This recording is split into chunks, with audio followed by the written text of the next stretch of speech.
What's going on, guys? Jake Peffer here. Welcome back to Jake's Cinema Room. I am continuing on with my Fast and Furious franchise rewatch, and I am now up to part 9. F9, the Fast Saga, which is kind of the weirdest title out of any of these for the most part.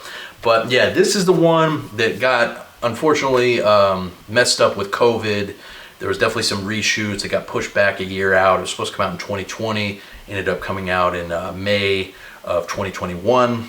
So there was definitely some things going on with the release of this movie that prevented it from coming out. So when it inevitably came out, it got a little bit of bad press, I feel like. It seems like a lot of people weren't as interested in this particular entry, not box office wise, because even with COVID and everything, it still did well at the box office. It's more so like if you look at its rating, like IMDb and stuff, it's rated pretty low. But honestly, I actually enjoyed this entry. It is the absolute craziest one for sure. It's the most that feels like a soap opera. It's the most over the top thus far.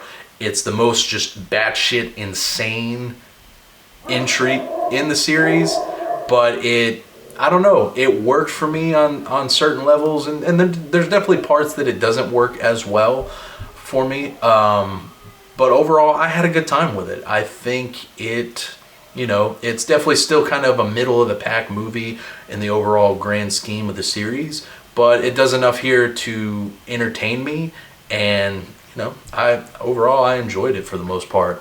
With this particular entry, you're getting where a new terroristic threat to the crew comes into play, and oh no, it's Dominic's long-lost brother, Jacob, played by John Cena. That's, I'm gonna assume, why most people had a problem with this movie, is where you're introducing this brother out of nowhere, who's never been talked about, never been discussed. All of a sudden he's here. He's played by John Cena, so clearly his mom is different, because John Cena and Vin Diesel look in no way, shape, or form related at all. But you bring him into the fold, and it's just like, what exactly are we doing here? So plot-wise, this movie is not the greatest, because you have him. You also have the return of Charlize Theron as Cypher, who's doing a little bit of behind-the-scenes villaining as well. And then there's this other guy named Otto, who's also kind of the main villain, but kind of not really. And he's there too. So this is definitely the most convoluted when it comes to just the overall plot and everything. This one is all over the place. There's so much going on that it's almost hard to keep track of. It's also the longest one. This one's over 2 hours and 20 minutes, but without the credits, it's about 2:10, which is what a lot of the more recent entries before this one were.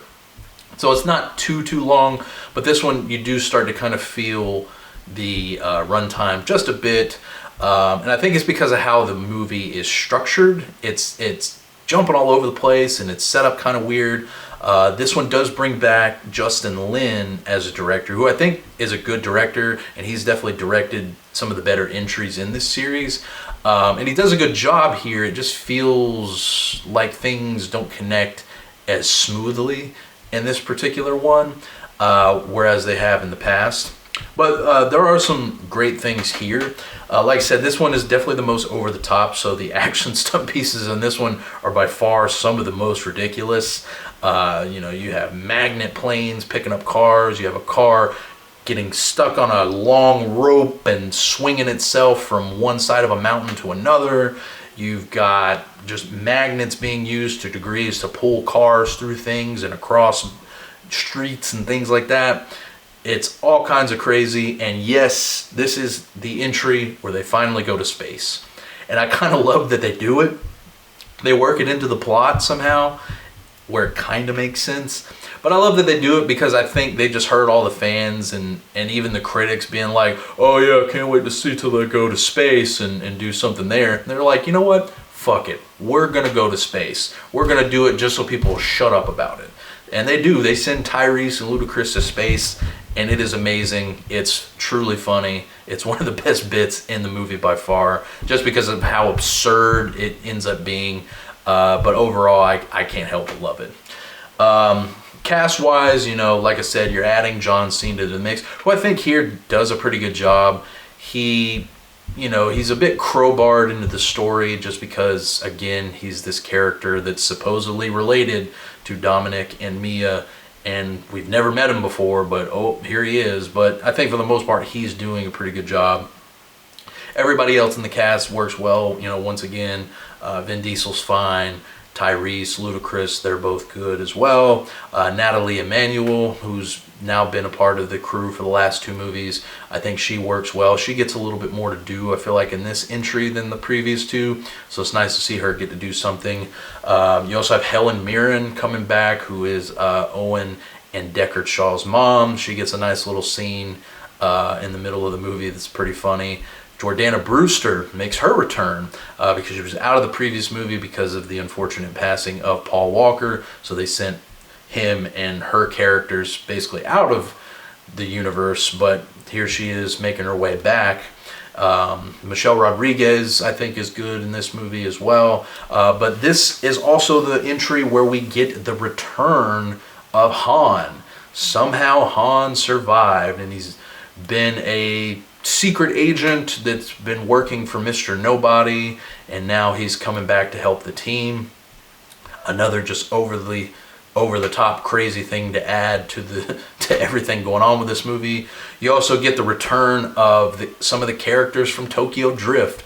Lucas Black and Bow Wow are both back once again, and they have the other guy who was part of their crew in Tokyo Drift but didn't really have a lot of lines. And honestly, I can't remember his name, but he's there as well. But it's nice to see them kind of finally get added into the team as well, although them being like rocket scientists that somehow come up with the ability to send a car into space. That was a little weird. I didn't expect that, but it is what it is.